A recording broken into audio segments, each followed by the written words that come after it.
Sabar, saya sudah telepon polisi ya, sabar ya. Kenapa? Astagfirullah. Tidak, ini untuk polisi, bukan untuk saya. Tidak akan saya aman. Hai guys, welcome back to my YouTube channel bersama saya Irene Alexandria. So guys, di video kali ini saya akan menceritakan kembali tentang kasus kriminal yang pernah terjadi di dunia. Tapi kali ini guys, saya akan menceritakan tentang kasus lokal, kasus kriminal yang terjadi di Indonesia. Tapi sebelum saya ke alur ceritanya, jangan lupa untuk dukung channel YouTube ini dengan cara klik tombol like, komen, dan juga subscribe. Dan buat kalian yang sudah subscribe, terima kasih untuk support kalian, karena satu subscribe dari kalian sangat berarti untuk saya. Dan guys, tanpa memperpanjang waktu, kita langsung saja ke alur ceritanya. Nah guys, kasus ini tuh merupakan kasus yang pernah viral sekitar tahun lalu, tepatnya di tanggal 28 Juni tahun 2021. Dan buat kalian yang sering main TikTok, nah itu kalian pasti tahu nih tentang berita ini. Yes, kasus kriminal kali ini tuh datang dari kota Jayapura. Jadi guys, kasus ini tuh datang dari seorang istri yang tega bekerja sama dengan selingkuhannya untuk menghabisi nyawa suaminya sendiri. Nah, jadi cerita ini tuh berawal dari seorang istri yang pura-pura menjadi korban perampokan, padahal semua itu perbuatannya sendiri bersama dengan selingkuhannya. Nah guys, kalau dilihat kisah ini tuh seperti sinetron atau drama-drama yang sering kita nonton di televisi, di mana seorang istri itu pura-pura menangis, pura-pura menjadi korban perampokan, padahal sebenarnya itu adalah ulahnya sendiri. Nah guys, kasus ini tuh melibatkan seorang pedagang emas di Jayapura yang bernama Pak Nasruddin atau yang dikenal dengan nama Mas Acik. Nah, Mas Acik ini berusia 44 tahun. Jadi guys, Mas Acik ini sebenarnya orang Sulawesi Selatan, tapi dia itu merantau di Jayapura karena ia memiliki toko emas yang bernama Bintang Cendrawasih di daerah Aron. Mas Acik ini memiliki seorang istri cantik bernama Virgita Legina Helu yang berusia 25 tahun. Jadi jarak umur mereka itu lumayan jauh ya guys, sekitar 20-an tahun lah. Nah guys, memang pada saat itu Mas Acik ini menikahi istrinya Virgita pada saat Virgita itu masih duduk di bangku SMP. Jadi sekitar masih berusia 15 tahun lah Mas Acik ini sudah menikahi Virgita. Nah guys, pasti kalian ini bertanya-tanya lah, kok bisa? Sebenarnya mereka ini berkenalan dari mana? Jadi Virgita ini adalah anak dari asisten rumah tangga kerabatnya Mas Acik di Jayapura sana. Dia juga dari keluarga yang tidak mampu, dan katanya nih guys, mohon maaf nih, rumahnya Virgita itu berada di tepi pantai yang terbuat dari bambu saja. Jadi guys, bisa dibilang Virgita ini dari keluarga yang memprihatinkan. Tapi guys, karena Mas Acik ini sudah menaruh perhatian kepada Virgita sejak awal, ya bisa dibilang cinta pada pandangan pertama lah, sehingga membuat Mas Acik ini mau menikahi Virgita. Ya meskipun dalam konteksnya menikah di bawah umur sih guys, tapi ya kalau atas sama suka ya nggak apa-apa ya. Tapi guys, menurut keluarga Mas Acik pada saat itu keluarga perempuan juga menerimanya dan tidak ada unsur paksaan sedikit pun. Setelah menikah, kehidupan Virgita ini berubah drastis. Jadi kayak di drama-drama Indosiar yang sering kita nonton di televisi, dari keluarga yang sederhana karena menikah menjadi orang kaya, ya kurang lebih seperti itu guys. Tapi guys, kalau di sinetron ini masih episode pertama, jadi pastikan kalian nonton video ini sampai selesai. Mulai saat itu, kehidupan Virgita ini dibiayai penuh sampai ia tamat sekolah. Jadi apapun yang ia mau pasti akan dituruti sama Mas Acik. Ya namanya juga suami sayang istri ya guys. Mulai dari mobil, handphone, perhiasan mewah, semuanya itu dikasih oleh Mas Acik untuk istrinya tersayang Virgita. Sampai guys, Virgita ini dibiayai untuk melakukan operasi plastik. Jadi guys, setelah Virgita menikah ini, ia betul-betul berubah, dimana ia itu diangkat derajatnya oleh Mas Acik, diperhatikan, disayang, dan dicintai. Guys, kalian bisa lihat dari fotonya sendiri, dimana Virgita ini betul-betul terlihat seperti orang yang terawat dan juga sangat cantik. Ibaratnya nih guys, dari orang yang berasal dari orang sederhana, diangkat derajatnya menjadi seorang sosialita. Namun guys, semua kebaikan Mas Acik ini dibalas dengan perselingkuhan. Jadi bisa dibilang kayak air susu dibalas dengan air tuba ya guys. Memang Virgita ini adalah wanita yang kurang bersyukur dan tidak tahu diri. Lalu guys, menurut keluarga Mas Acik ini, Virgita ini sudah sering kali ketangkap selingkuh guys.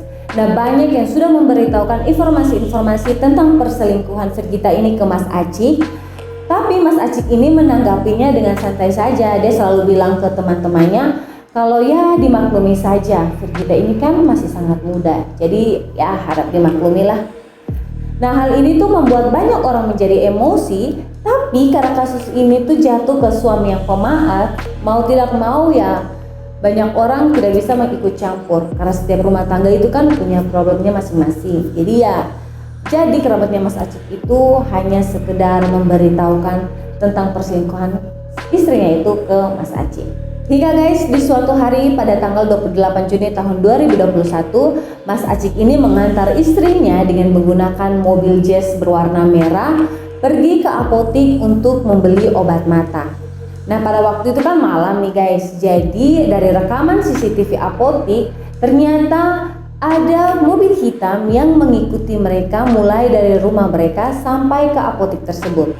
Jadi ya kalau mobil Jazz merah ini parkir, mobil hitam itu juga parkir nih guys. Jadi itu tuh terlihat di rekaman CCTV apotik. Tapi yang mengendarai mobil hitam ini tidak ikut turun di apotik, melainkan dia itu hanya pantau dari dalam mobil saja. Jadi orang yang di dalam mobil itu hanya melihat dari dalam Mas Acik dan istrinya pergi membeli obat mata di apotik. Begitu mobil Jazz merah ini jalan, mobil hitamnya itu juga ikut jalan seperti membuntuti si mobil Jazz merah ini atau mobil dari Mas Acik. Dan singkat cerita, Mas Acik dan istrinya pada saat itu kan rencananya mau pulang nih ke rumah mereka sekitar jam setengah 10 malam. Dan ketika mereka lagi di jalan di sekitar jalan Balai Distrik Holtekam kilometer 9, tiba-tiba mobil hitam yang mengikuti mereka itu mencegat mereka dari depan. Lalu mereka juga mengaku sebagai polisi karena diduga mobil Mas Acik ini membawa narkotika jenis ganja. Jadi mau tidak mau Mas Acik ini menghentikan mobilnya. Nah guys, menurut kesaksian sang istri ini, pada saat kejadian dia itu sedang tidur, lalu terbangun karena diketuk-ketuk kaca mobilnya. Dan katanya juga suaminya itu sudah ditodong benda tajam. Lalu dia juga bilang pelakunya itu ada 4 orang. Tapi karena pada saat itu gelap, jadi dia tidak bisa melihat wajah pelakunya. Lalu katanya juga perampok itu mau mengambil barang milik mereka, tapi ditolak Mas Acik. Karena Mas Acik ini melakukan perlawanan, jadinya Mas Acik ini ditikam di tempat tersebut.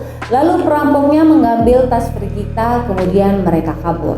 Nah, Virgita juga bilang dia sempat menangkis perampok tersebut hingga membuat tangannya itu luka. Nah, mulai di situ barulah Virgita ini menangis-nangis minta pertolongan di kendaraan yang lewat di daerah itu. Dan berita ini pun menjadi viral karena ada seorang warga yang berhenti dan merekam kejadian tersebut. Dan ini videonya guys.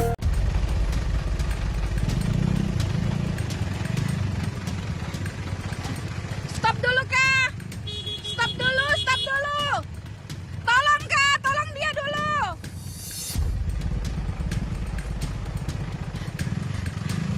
Sabar, saya sudah telepon polisi sabar ya. Kenapa? Astagfirullah. Tidak, ini untuk polisi, bukan untuk saya. Tidak akan saya aman. Jadi guys, pada saat itu Mas Acik ini sudah meninggal dunia karena kehabisan darah akibat ia ditusuk sebanyak 20 kali oleh pelaku. Namun dari video yang terekam tadi, terekam suatu kejadian yang mencekam yang dialami Virgita sebagai korban dan juga saksi. Pokoknya mulai dari situ barulah polisi ini datang untuk mengamankan TKP dan membawa Virgita untuk divisum. Nah guys, karena Mas Acik ini orang Makassar dan keluarganya juga banyak di Makassar, seperti yang sudah saya bilang tadi, dia itu di Jayapura hanya untuk merantau. Akhirnya jenazahnya itu dibawa ke Makassar dan dikubur di sana. Lalu sebagai istri, Virgita ini ikut ke Makassar untuk mengikuti proses pemakaman dan doa-doa di sana guys. Pokoknya pada saat itu semua orang kaget dan melihat Virgita ini kayak orang stres, seperti orang yang kehilangan suaminya. Bahkan nih ada video yang memperlihatkan Virgita ini betul-betul seperti orang yang kehilangan suaminya, tatapannya kosong, dan kalian bisa lihat sendiri deh videonya seperti apa.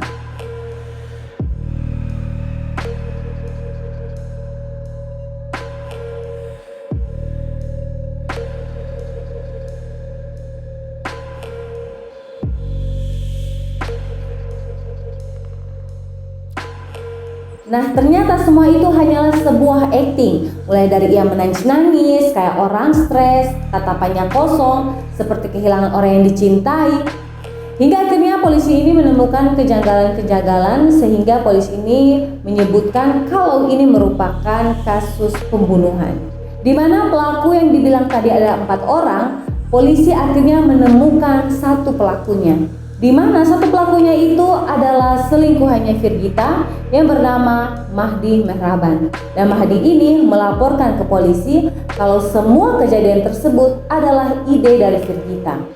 Jadi seperti yang sudah saya bilang tadi guys di awal cerita, di mana kasus ini tuh seperti sebuah sinetron, kayak ada perencanaannya matang, kemudian mereka langsung eksekusi di hari yang tepat.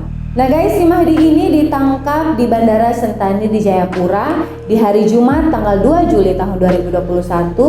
Ceritanya nih guys, dia ini mau pergi ke Makassar untuk mengikuti Firgita. Kemudian mereka dua juga berencana untuk kabur ke Surabaya. Jadi Mahdi ini dari Jayapura, kemudian dia menyusuli Firgita ke Makassar, lalu mereka berdua itu rencananya sama-sama akan ke Surabaya untuk kabur.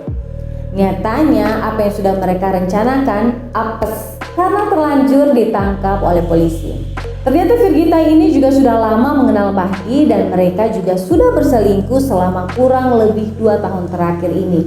Jadi memang rencananya ini sudah mereka siapkan secara matang sejak bulan Februari tahun 2021. Jadi kurang lebih mereka merencanakan semuanya itu selama 5 bulan.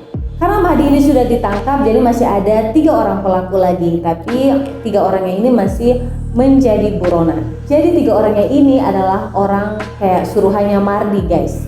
Tapi tetap saja otak dari kejadian ini semua adalah Firgita dan juga Mahdi. Terus seperti yang sudah saya ceritakan tadi, mobil hitam yang mengikuti Mas Acik dan istrinya itu adalah mobil rental. Nah guys, sementara itu kan si Firgita ini posisinya ada di Makassar untuk mengikuti pemakaman suaminya Mas Acik. Nah di hari Sabtu besoknya setelah Mahdi ini tertangkap, tepatnya di tanggal 3 Juli tahun 2021, polisi tahu-taunya mendatangi rumah duka, pergi ke acara pemakaman tersebut, dan Firgita ini dijemput secara paksa oleh polisi. Dan di situ juga lagi-lagi adanya sinetron di mana Firgita ini disoraki oleh orang sekampung. Hingga akhirnya Firgita dan selingkuhannya Mahdi ini ditangkap polisi dan mereka itu menceritakan semua kalau kejadian itu sudah mereka rencanakan secara matang sejak bulan Februari tahun 2021. Si Mahdi ini dikenakan pasal berlapis dan hukuman terberat adalah hukuman mati atau penjara seumur hidup. Sedangkan Firgita dikenakan pasal 430 KUHP Junto, pasal 55 dan 56 KUHP dengan ancaman 20 tahun penjara. Nah guys, itu dia tadi kasus yang terjadi di Jayapura, tepatnya di tanggal 28 Juni tahun 2021, kurang lebih 1 tahun yang lalu ya guys. Jadi kasus ini tuh pernah viral pada masanya dan membuat heboh warga TikTok hingga diusut tuntas sampai selesai. Jadi bisa dibilang Firgita ini adalah orang yang sangat kurang bersyukur, di mana dia itu sudah diangkat derajatnya, disayang, dicintai, diperhatikan, tapi semuanya itu dibalas dengan sebuah pengkhianatan. Bahkan ia rela bekerja sama dengan selingkuhannya untuk menghabisi nyawa suaminya sendiri. Nah guys, itu dia tadi kasus kriminal yang pernah terjadi di Indonesia yang sempat menggemparkan warga Indonesia. Semoga kisah tadi dapat menjadi pelajaran untuk kita semua dan jangan lakukan kejadian seperti itu. Oke, jangan lupa untuk dukung channel YouTube ini guys dengan cara klik tombol like, komen, dan juga subscribe. Thank you.